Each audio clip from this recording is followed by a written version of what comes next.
ఓం శ్రీ వెంకటేశాయ నమః. నేను ఇన్ని రోజులు కూడా శ్రీవారి వైభవాన్ని, శ్రీవారికి జరిగే ఉత్సవాలను, శ్రీవారికి జరిగే వివిధమైన ఆరాధనలను, స్వామివారి యొక్క తిరువాభరణాలను గురించి ఎన్నోసార్లు అన్ని టీవీ ఛానల్స్లో చెప్పున్నాను. కానీ ఇప్పుడు ఒక అర్చకుడుగా, అర్చకుడు అంటే ఏమిటి, అర్చకత్వం అంటే ఏమి, మేము ఎక్కడి నుంచి వచ్చాము, మమ్మల్ని ఎవరు నియమించారు, మా జీవితం ఏంటి, మా కష్టాలేంటి, సుఖాలేంటి, మాకు ఇప్పుడు వచ్చిన వేదన ఏంటి అనేది చెప్పడానికి కోసమే ఈరోజు మిమ్మల్ని అందరినీ పిలిచాను. శ్రీవారు వైకుంఠం నుంచి భూలోకంలో అవతరించినప్పుడు విఖనస మహర్షి అనే రూపంలో వెంకటేశ్వర స్వామి వారే వైఖానస ఆగమ శాస్త్రాన్ని నిర్ణయించారు. ఆ సమయంలోనే ఆయనకు ఆరాధనలు జరపడానికి ఆ వైఖానస ఆగమానికి సంబంధించి, భారద్వాజ గోత్రానికి సంబంధించి చతుర్వేదాల్లో శుక్ల యజుర్వేదాన్ని శాఖగా ఉన్న వాళ్లకు మాత్రమే ఆ అర్హత ఉంటుందని స్వామివారు నిర్ణయించారు. స్వామివారు నిర్ణయించారని ఎందుకు చెప్తున్నానంటే, వైఖానస అర్చకుడు పుట్టక ముందే తల్లి గర్భంలో ఉన్నప్పుడు 8వ నెలలో విష్ణుబలి అనే ఒక సంస్కారం జరుగుతుంది. ప్రతి అర్చకుడికి 18 సంస్కారాలు నిర్ణయించబడింది. అందులో మొట్టమొదటిది విష్ణుబలి అనేది. తల్లి గర్భంలో ఉన్నప్పుడే ఆ బిడ్డకు మంత్రపూర్వకంగా మహావిష్ణువు యొక్క అష్టాక్షరి మంత్రం, శంఖచక్రధారణ జరిగిపోతుంది. కాబట్టి ఆ బిడ్డ గర్భంలో ఉన్నప్పుడే ఈ మంత్రోపదేశం జరిగింది. కాబట్టి తను గర్భంలో ఉన్నప్పుడే ఆ మంత్రజపం చేసుకుంటూ ఉంటాడు. పుట్టేటప్పుడే అర్చకుడిగా పుడతాడు. దీన్ని గర్భవైష్ణవత్వం అని పేరు. ఇది వైఖానస ఆగమ శాస్త్రంలో మాత్రమే ఉన్న ఒక అతి విశేషమైన ఒక కార్యక్రమం. కాబట్టి అర్చకుడు ఎవరనేది స్వామివారే నిర్ణయిస్తారు. పుట్టినప్పటి నుంచి కూడా ఆ ఆగమం నేర్చుకొని తండ్రి దగ్గర, తాతగారి దగ్గర స్వామివారి యొక్క ఆరాధన చేయడానికి క్రమం నేర్చుకొని, చిన్నప్పటి నుంచే దేవాలయానికి తండ్రి గారితో, తాతగారితో వెళ్ళి వస్తూ బిడ్డలు ఆగమాన్ని, ఆరాధన క్రమాలని నేర్చుకుంటారు. యుక్త వయసు రాగానే తండ్రితో పాటు వాళ్ళు కూడా శ్రీవారి కైంకర్యాలు చేస్తూ వస్తారు. ఇది సుమారు 2000 సంవత్సరాలుగా జరుగుతున్న కార్యక్రమం. 2000 సంవత్సరాల ముందు మా పూర్వీకులైన గోపీనాథులు అనేవారు స్వామివారి యొక్క మూల బింబాన్ని ఒక తింత్రిణి వృక్ష మూలం, అంటే చింత చెట్టు మూలం నుంచి తీసి స్వామి పుష్కరిణి తీరంలో ఇప్పుడున్న చోట ప్రతిష్ఠించారు. తిరుపతి సమీపంలో ఉన్న వేణుగోపాల స్వామి ఆలయంలో అర్చకుడుగా ఉన్న గోపీనాథ స్వామికి స్వామివారు స్వప్నంలో వచ్చి ఇది చెప్పారు. మరొక గ్రామంలో ఉన్న ఒక యాదవ భక్తుడికి కూడా దీన్ని చెప్పడం వల్ల ఇద్దరు వచ్చి వెతికి స్వామివారిని బయటకు తీసి ప్రతిష్ఠించారు. అప్పటి నుంచి కూడా ఆ గోపీనాథులనే అర్చకుల యొక్క వంశంలో మేము ఈరోజు వరకు స్వామివారి కైంకర్యాలు జరిపిస్తూ ఉన్నాం. ఆ యాదవ భక్తుడి వంశంలో ఉన్న వాళ్ళే ఈరోజు వరకు కూడా మాతో పాటు మమ్మల్ని ఇంటి నుంచి గుడికి తీసుకెళ్ళడం, స్వామివారి యొక్క బంగారు వాకిలి తాళాలు తీయడం, మొదట లోపలికి ప్రవేశించడం, తరువాత రాత్రి ఏకాంత సేవ అయిన తర్వాత బంగారు వాకిలి తాళాలు వేయడం, మమ్మల్ని ఇంట్లో దింపడం, ఇవన్నీ కూడా ఈరోజు వరకు చేస్తూ ఉన్నారు.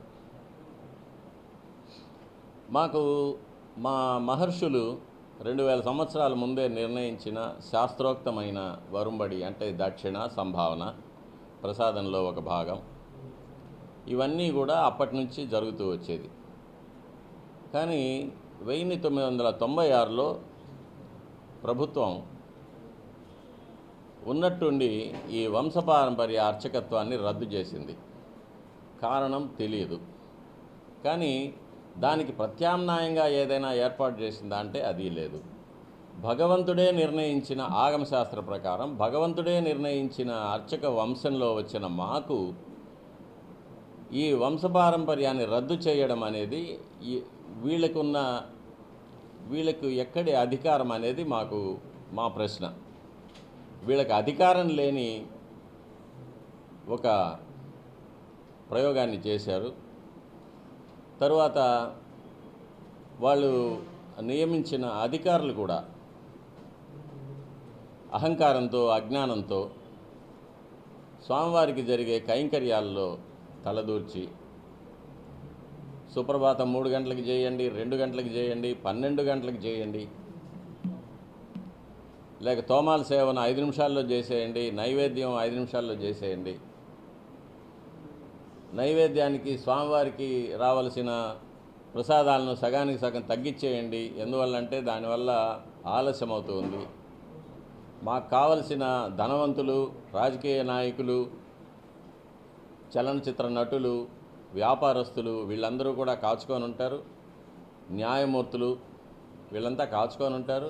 వీళ్ళకి దర్శనాలు చేయించడం కోసం స్వామివారికి జరగవలసిన ఆరాధన కార్యక్రమాలంతా తగ్గించేయండి, త్వరగా చేసేయండి అని మమ్మల్ని, అర్చకుల్ని బెదిరించి, అదిలించి, బాధ పెట్టి వాళ్ళ పనులు జరుపుకుంటూ ఉన్నారు. ఇదే కాకుండా వంశపారంపర్యంగా మా కుటుంబాల నుంచి వచ్చి కైంకర్యం చేయవలసిన పిల్లల్ని రానీయకుండా చేయడం, అర్చకుల్ని వాళ్ళ ఇష్టం వచ్చినట్టు వేరు గుళ్లకు మార్చడం, ఇలాంటివన్నీ కూడా వారికి అధికారం లేకున్నా కూడా అధికార మదంతో చేస్తూ ఉన్నారు. తరువాత స్వామివారి యొక్క ఆభరణాలన్నింటినీ కూడా మేము కాపాడే బాధ్యత ఈ 2000 సంవత్సరాలుగా చేస్తున్నాం. స్వామివారికి మహారాజులు, చక్రవర్తులు, దండనాథులు, మంత్రులు వారిచ్చిన తిరువాభరణాలు అమూల్యమైన నవరత్నాలతో కూడినవి. ఇవన్నీ ఎన్నో ఉన్నాయి. వాటినన్నిటినీ మేము ప్రతి సంవత్సరం అందరి సమక్షంలో లెక్క చూసి ఒకరి నుంచి ఒకరికి మార్చుకునేవాళ్ళం. అందులో ఏదైనా రత్నాలు కనిపించకపోతే దానికి మేము ఆ నగల నిపుణుడు చెప్పిన వెలను మేము కట్టించేవాళ్ళం. వాటికి అన్నిటికీ కూడా మాకు రసీదులు ఉన్నాయి. ఇది 96 వరకు అలా జరిగింది. 96లో ఈ వంశపారంపర్యం హక్కులు రద్దు చేసినప్పుడు తిరువాభరణాలన్నింటినీ కూడా దేవస్థానం స్వాధీనం చేసుకున్నారు. ఈరోజు వరకు కూడా 96 నుంచి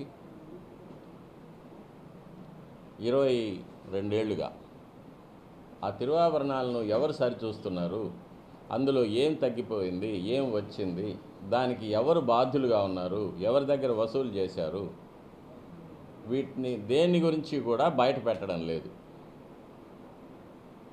ఇది కాకుండా కొన్ని తిరువాభరణాలు కొత్తవి వచ్చిన తర్వాత కొత్త వాటినే వాడుతున్నాము, కానీ పాత నగలు వీటికన్నా చాలా విలువైనవి, పురాతనమైనవి అవి కనిపించడం లేదు. దీని గురించి కూడా భక్తులకు తెలియపరచాలి. ఇప్పుడు నేను మీ ముందుకు వచ్చిన కారణం, ఈ వంశపారంపర్య హక్కులు పోవడం వల్ల మా అర్చక కుటుంబాల్లో ఇది రాష్ట్ర వ్యాప్తంగా జరిగిన ప్రశ్న కాబట్టి సుమారు 20,000 దేవాలయాల్లో ఉన్న అర్చక కుటుంబాలు నడివీధికి వచ్చేసాయి. ఈ అధికారుల దౌర్జన్యం వల్ల, అజ్ఞానం వల్ల, అహంకారం వల్ల ఎన్నో కష్టాలు పడుతున్నాయి. ఈ కష్టాలనంతా ఇన్నేళ్ళు ఓర్చుకున్నాము. స్వామివారి ఆరాధనలు నిలిచిపోయాయి, స్వామివారి ఆరాధనలు తగ్గిపోయాయి, నైవేద్యాలు తగ్గిపోయాయి. దాన్ని కూడా ఓర్చుకున్నాము. స్వామివారికి సంబంధించిన కట్టడాలు, 1000 కాళ్ళ మంటపం, రథమంటపం వీటన్నిటినీ కూడా నిర్మూలన చేశారు కారణం లేకుండానే. ఇవన్నీ పురాతనమైన కట్టడాలు, ఇవన్నీ ఆర్కియలాజికల్ ట్రెజర్స్ అంటారు. వీటిని మనం కాపాడి వచ్చే తరాల వాళ్ళకి అందించవలసిన బాధ్యత మనందరిపైన ఉంది. ఇప్పుడు స్వామివారికి జరగవలసిన ఆరాధనలు సక్రమంగా జరగకపోవడం వల్ల స్వామివారికి ఆగ్రహం వస్తుందనేది ఆగమ వాక్యం.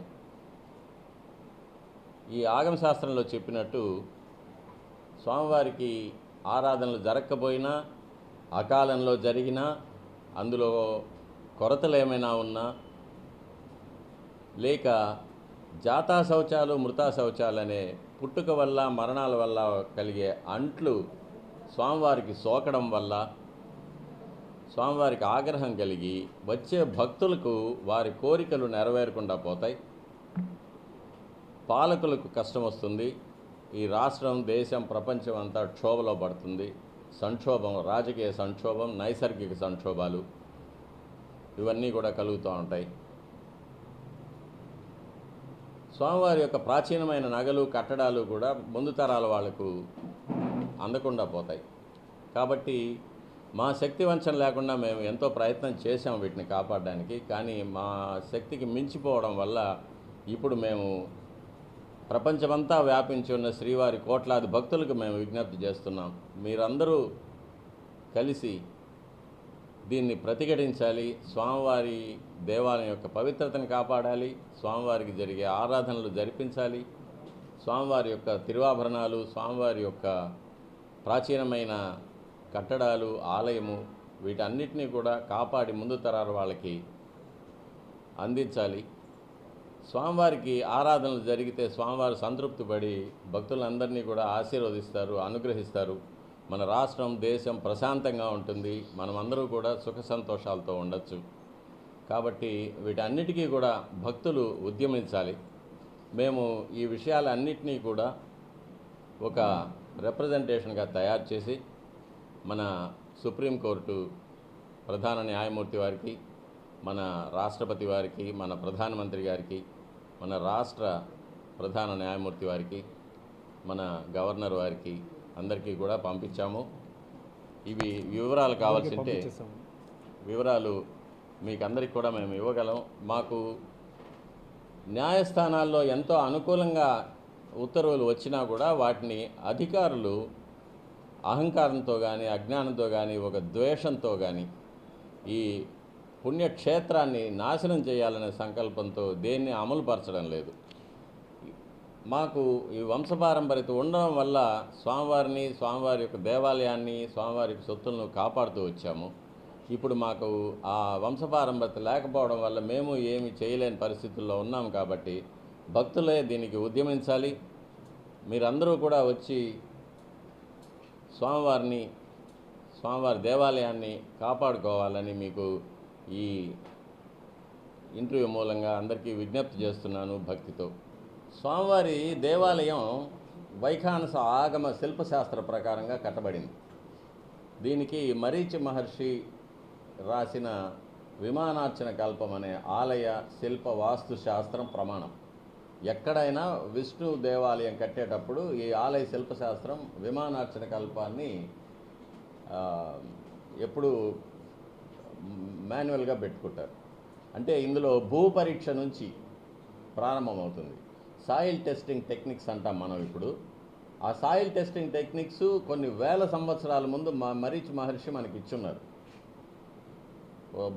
భూమి యొక్క అసిడిటీని అసెస్ చేయడం, కాంపోనెంట్స్ ఆఫ్ ద ఎర్త్, తర్వాత అందులో ఉండే చెట్లు, వృక్షాలు ఏ చెట్లు ఆ నేలలో పెరుగుతున్నాయి దాన్ని చూసి కూడా ఈ నేలలో గుడి కట్టచ్చు, గుడి కట్టకూడదు అనేది నిర్ణయిస్తారు.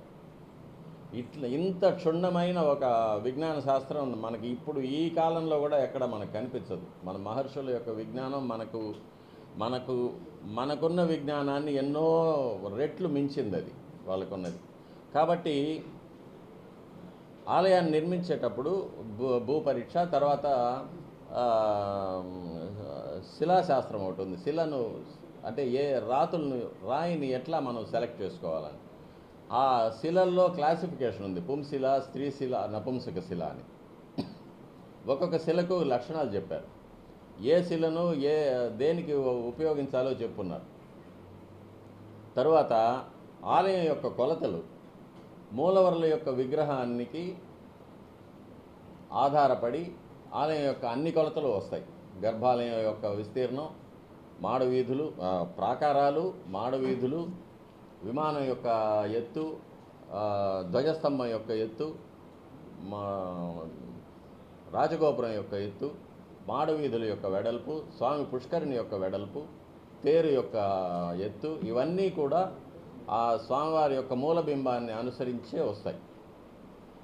అట్లాగే ఆలయానికి ఉండవలసిన మిగిలిన లక్షణాలు అంటే యాగశాల, పాకశాల,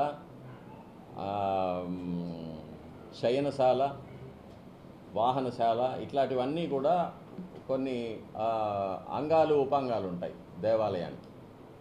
ఏదేది ఎటువైపు ఉండాలి? పాకశాల అంటే దక్షిణాగ్నేయంలో మొదటి ప్రాకారంలోనే ఉండాలి. యాగశాల దక్షిణాగ్నేయంలో ఉండాలి. పుష్కరిణి ఈశాన్యంలో ఉండాలి. ఇట్లా వాస్తుశాస్త్ర ప్రకారంగా కడతారు. ఇందులో రథమంటపం కూడా ప్రతి ఆలయానికి ఉండవలసిన లక్షణం. ఇప్పుడు ఆ రథమంటపాన్ని కొట్టేశారు, లేకుండా చేశారు. అప్పుడు ఒక దేవాలయంలో ఒక అంగాన్ని కొట్టేసినట్టే కదా. దేవాలయాన్ని మనం ఒక పుణ్య పురుషుడి, దివ్య పురుషుడి దేహంగా మనం పరిగణిస్తాం. అందుకే కోవిలాళ్వార్ తిరుమంజనం అంటాం. అందులో గర్భాలయం శిరస్సుగా ఉంటుంది, మా రాజగోపురం పాదాలుగా ఉంటుంది, మిగిలిన మంటపాలన్నీ ఆ దివ్య పురుషుడి యొక్క అంగాలుగా ఉంటాయి. అందులో రథమంటపము, వాహన మంటపం కూడా దివ్య పురుషుడి అంగాలుగా ఉంటాయి. దాన్ని మనం ఏదైనా ఒకటి కొట్టేసినప్పుడు ఆ దివ్య పురుషుడిని మనం గాయపరిచినట్టు కదా, మహాపాపం కదా అది. అది ఆగమ శాస్త్రజ్ఞుల్ని కనుక్కొని కదా చేయాలి. ఎట్లా చేయాలి, ఒకవేళ చేయాల్సి వస్తే ఎట్లా చేయాలి, దానికి పరిహారం ఏంటని చెప్తాం కదా. అదంతా లేకుండా అధికారం మదం, నాకు అన్నీ తెలుసు, నాకెవరు చెప్పాల్సిన పని లేదు, నేను చెప్పిందే అందరూ చేయాలి అనే ఒక అహంకారంతో స్వామివారి యొక్క మంటపాన్ని కొట్టేసేయడం ఏంటి? అది మనకు లేకుండా పోయింది కదా. విజయనగర సామ్రాజ్యంలో 14వ శతాబ్దంలో కట్టిన ఒక వాహన మంటపం అత్యద్భుతమైన శిల్ప కళ. లోపల ఒక మంటపం, లోపలనే మెట్లు, దాని మెట్లపై నుంచి నేరుగా తేరులోకి వచ్చేటట్టుగా అరేంజ్మెంట్. అది అంత అందంగా మలిచిన ఒక రథమంటపం అది. దాన్ని జనాలకి లేకుండా చేశారు కదా. మనం చెప్పుకునేది ఇప్పుడు చెప్పాలి, ఇక్కడ రథమంటపం ఉండేది అని. చేశామండి, అదే ఇప్పుడు మీకు ఇస్తున్నాం చూడండి. అన్నీ మాకు ఇన్కమ్ మాత్రం నిలపండి, మిగిలినవన్నీ వాళ్ళకి ముందులాగే జరగాలి, ఎందుకంటే వాళ్ళు తప్ప గుడిని ఎవరు కాపాడలేరు అని సుప్రీంకోర్టు జడ్జిమెంట్ ఇచ్చింది. దాన్ని కూడా అమలు చేయడం లేదు, ఈ ప్రభుత్వం చేయలేదు, అధికారులు చేయడం లేదు. హాయ్ ఫ్రెండ్స్, మా టుడే టుమారో యూట్యూబ్ ఛానల్ చూస్తున్నందుకు చాలా థ్యాంక్స్. మరిన్ని లేటెస్ట్ వీడియోస్ కోసం వెంటనే సబ్స్క్రైబ్ చేయండి. అలాగే ఈ బెల్ ని కూడా రింగ్ చేసేయండి. మా నోటిఫికేషన్స్ అన్ని మీ మొబైల్లో వస్తాయి.